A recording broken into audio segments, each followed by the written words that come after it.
علی بدر جو کہ معروف سیاستدان جہانگیر بدر مرحوم کے صاحبزادے بھی ہیں، ان سے اس بارے میں پوچھا گیا تو انہوں نے بتایا، دیکھیں foreign funding case is a very important case جس کے اندر پاکستان سے باہر سے کسی بھی قسم کی کوئی فنڈنگ کسی پولیٹیکل پارٹی کو ہو تو that is prohibited, that is illegitimate. وہ بالکل بھی اس کے اندر کوئی گنجائش نہیں ہے کہ پاکستان سے باہر سے اس کو کوئی فنڈنگ دی جائے. دیکھیں کانسٹیٹیوشن آف پاکستان کہتا ہے کہ political parties are prohibited from taking donations from foreign registered companies and non Pakistan citizens. اسی طرح یہ جو فورن فنڈنگ کیس ہے بیسیکلی جو پاکستان تحریک انصاف ہے جو اس ٹائم رولنگ پارٹی ہے عمران خان صاحب کی،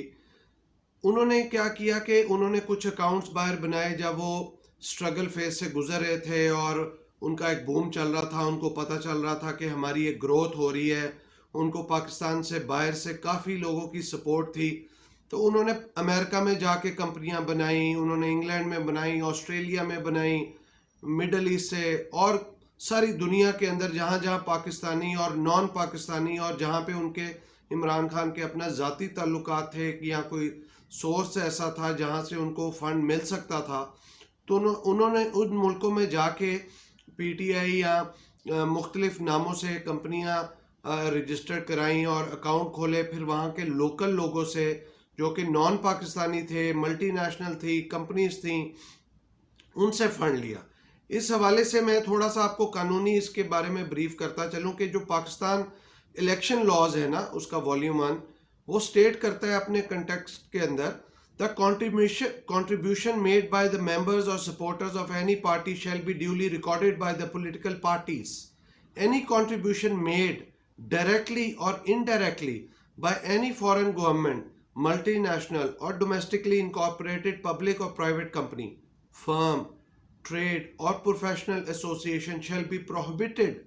and the parties may accept contribution and donation only from individuals. Any contribution or donation which is prohibited under this order shall be confiscated to the state in the manner as may be prescribed. دیکھیں یہ بڑا clear ایک message ہے Pakistan election لا کا جو volume 1 کے اندر لکھا ہوا ہے کہ کوئی بھی گورنمنٹ، کوئی بھی فورن ملٹی نیشنل، کوئی ڈومیسٹکلی انکارپوریٹڈ پبلک اور پرائیویٹ کمپنی،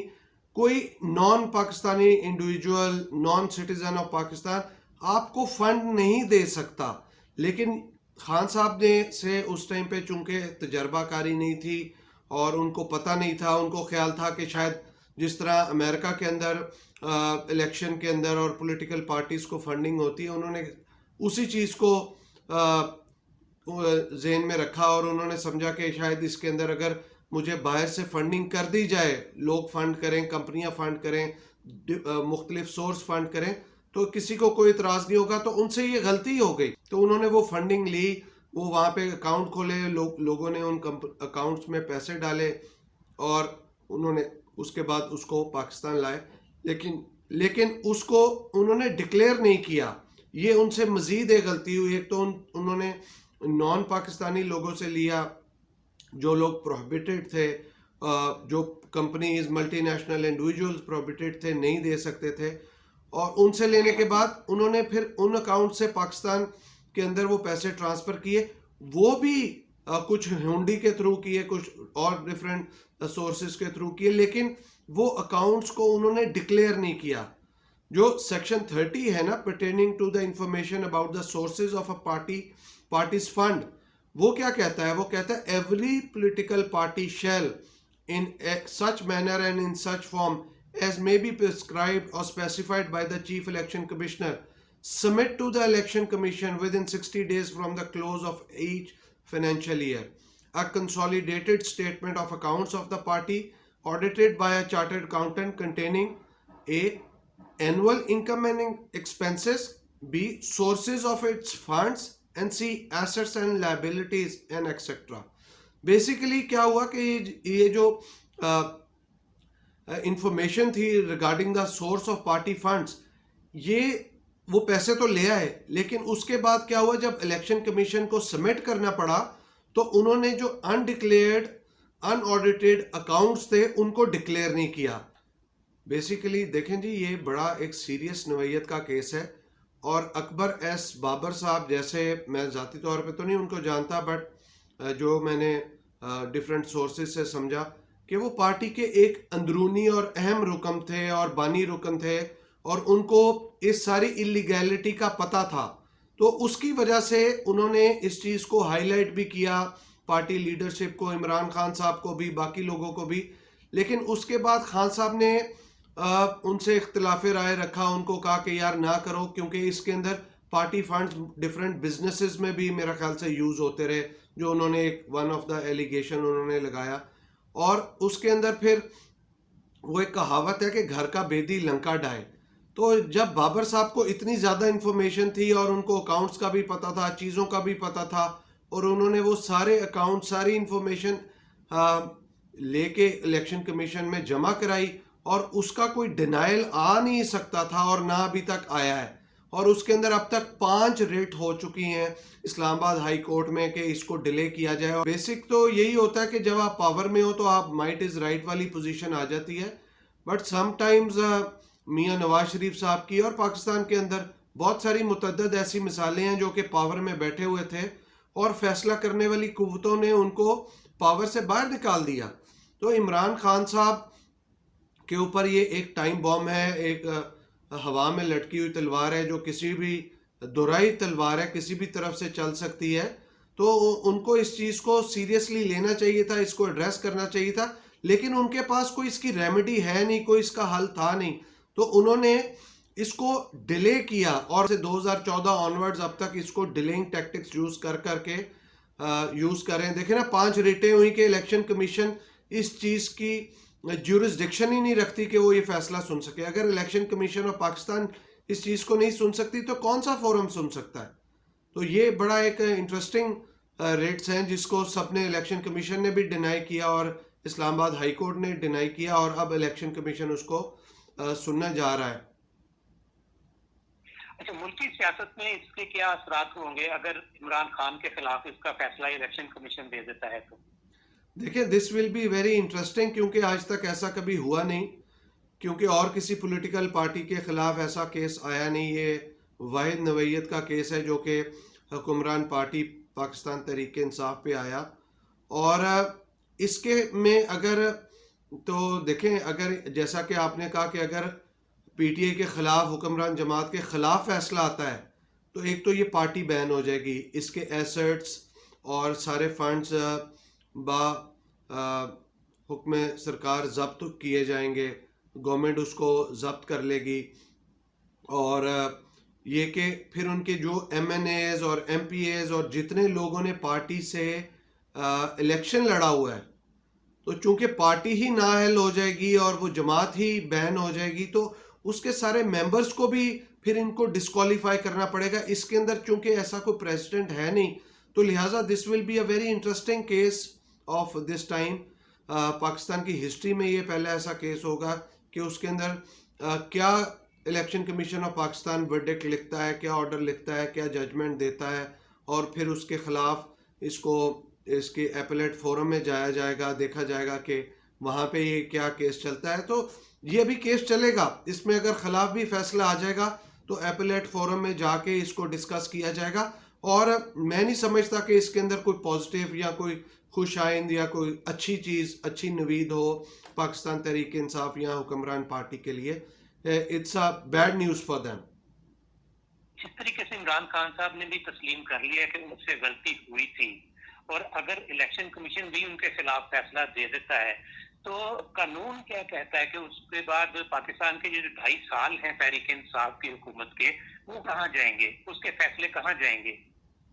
دیکھیں یہ جو گورنمنٹ ہوتی ہے نا, basically it is run like a state, اور یہ اسٹیٹ ہی ہوتی ہے. اس کے جو فیصلے ہوں گے وہ برقرار رہیں گے, فیصلوں کے اوپر کوئی چینجز نہیں آئیں گی. جیسے کئی دفعہ پی سی او کے ججز کو آپ دیکھیں کہ انہوں نے بہت سارے ایسے فیصلے کیے, لیکن جب پی سی او کے ججز کو ریموو کر دیا گیا تو ان کے فیصلے وہیں کے وہیں انٹیکٹ رہے, فیصلوں کو چینج نہیں کیا گیا. تو اس لیے کوئی شخص اگر پوزیشن پہ بیٹھا ہو اور وہ کچھ سال وہاں پہ کام کرے اور پھر اس کو ہٹا دیا جائے بائی ورڈکٹ آف کورٹ یا کوئی اس کو نااہل قرار دے دیا جائے، اس کا فیصلہ چینج نہیں ہوتا، وہ ایز اے انڈیویجول وہاں سے چلا جاتا ہے اور اس کے فیصلے وہیں پہ رہتے ہیں۔ پی ڈی ایم کی جماعتیں 19 جنوری کو الیکشن کمیشن کے باہر جا کے احتجاج کر رہی ہیں۔ یہ کیوں کر رہی ہیں؟ یہ اسی وجہ سے کر رہی ہیں کہ ان کو لگتا ہے کہ اگر فورن فنڈنگ کیس کا فیصلہ جلدی آ جائے تو ان کی سٹرگل کے اندر کمی آ جائے گی،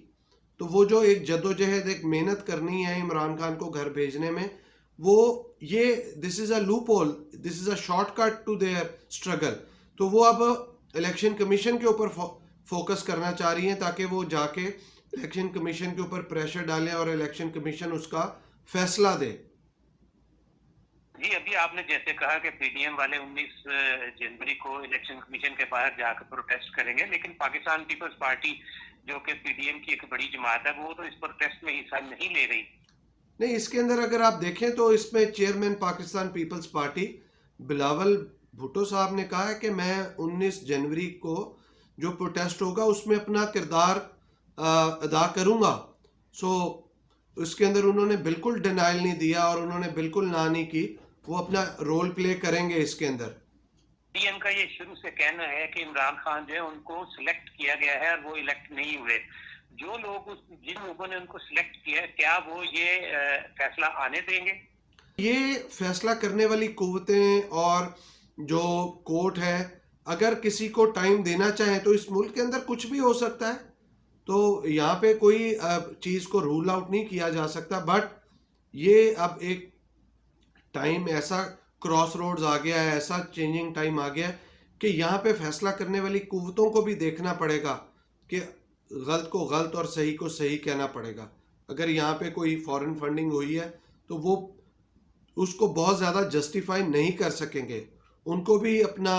جو ہے نئی ڈیسیژن میکنگ کرنی پڑے گی، نئی پالیسی میکنگ کرنی پڑے گی، نئی اسٹریٹجیز یوز کرنی پڑیں گی، تو ان کے لیے بھی ایک کراس روڈز ہے اور ان کو بھی سوچنے پہ یہ جو ہے کیس مجبور کر رہا ہوگا کہ اب آگے کیا فیصلہ کیا جائے اس حوالے سے۔ آپ کا کیا خیال ہے کہ اگر یہ کیس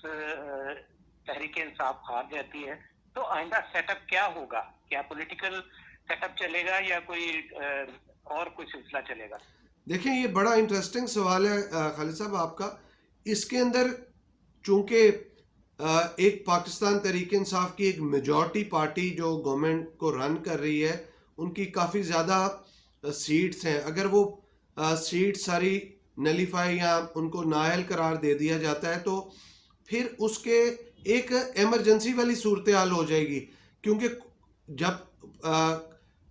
یعنی پارلیمنٹ کے اندر اسپیشلی نیشنل اسمبلی کے اندر سیٹس پوری نہیں ہیں اور یہ صوبائی اسمبلی کے اندر سیٹس پوری نہیں ہیں اور اس کے اندر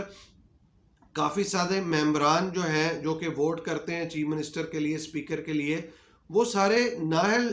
ہو جاتے ہیں، تو پھر آپ کا جب ڈیکورم، آپ کی جو ہاؤس کے نمبرز ہیں وہ پورے نہیں ہوتے، تو اس کے لیے پھر پہلی چیز یہ ہے کہ آپ کو الیکشن دوبارہ کرانے پڑیں گے جو کہ کیئر ٹیکر گورنمنٹ کی طرف جائیں گے، یا پھر ایک نیشنل گورنمنٹ کا سیٹ اپ آ جائے گا جس کے اندر لوگوں کو ایڈ کیا جائے اور ان کو کہا جائے کہ باقی ٹائم کے اندر آپ گورنمنٹ کو چلائیں۔ سو لہٰذا اس کے اندر تمام سٹیک ہولڈرز کو بیٹھ کے ایک جو ہے نا نیا راستہ نکالنا پڑے گا کہ مزید آگے کیا کیا جائے، کیونکہ اس طرح کی صورتحال کو کانسٹیٹیوشن میں ڈیفائن نہیں کیا گیا کہ جب اتنے زیادہ ممبر پارلیمنٹ نااہل ہو جائیں، اس کے اندر یہی حل ہے کہ ان کو جو ہے نا بیسیکلی الیکشن کو ری سیٹ کے اوپر دوبارہ ری الیکشن کروا دیا جائے، لیکن جس کے اندر پرائم منسٹر ہی جو ہے نااہل ہو جائے اور اس ساری کیبنٹ ہو جائے، تو ان کی جگہ کون آیا جائے، کیا لایا جائے اور کس طرح معاملہ کیا جائے، کیونکہ جب پرائم منسٹر نااہل ہو جائے گا then he does not have that right to discuss with the opposition leader کہ وہ اگلا کیئر ٹیکر سیٹ اپ کے اندر پرائم منسٹر کس کو لے کے آیا جائے، تو اس کا وہ ایک جو کانسٹیٹیوشنل رائٹ ہے وہ ختم ہو جائے گا۔ سو یہ ایک بڑی ایمبیگوٹی آ جائے گی، تو یہ بڑا ایک انٹرسٹنگ معاملہ آ جائے گا جس کے اندر سارے کانسٹیٹیوشنل لوگوں کو اور ممبر پارلیمنٹس کو اور جو لوگ دا پیپل ہو میٹر ان کو سب کو سر جوڑ کے بیٹھنا پڑے گا. جتنے بھی اسٹیک ہولڈرز ہیں ان سب کو جو سر جوڑ کے بیٹھنا پڑے گا اور دیکھا جائے گا کہ اس کے اندر مزید کیا حل نکل سکتا ہے.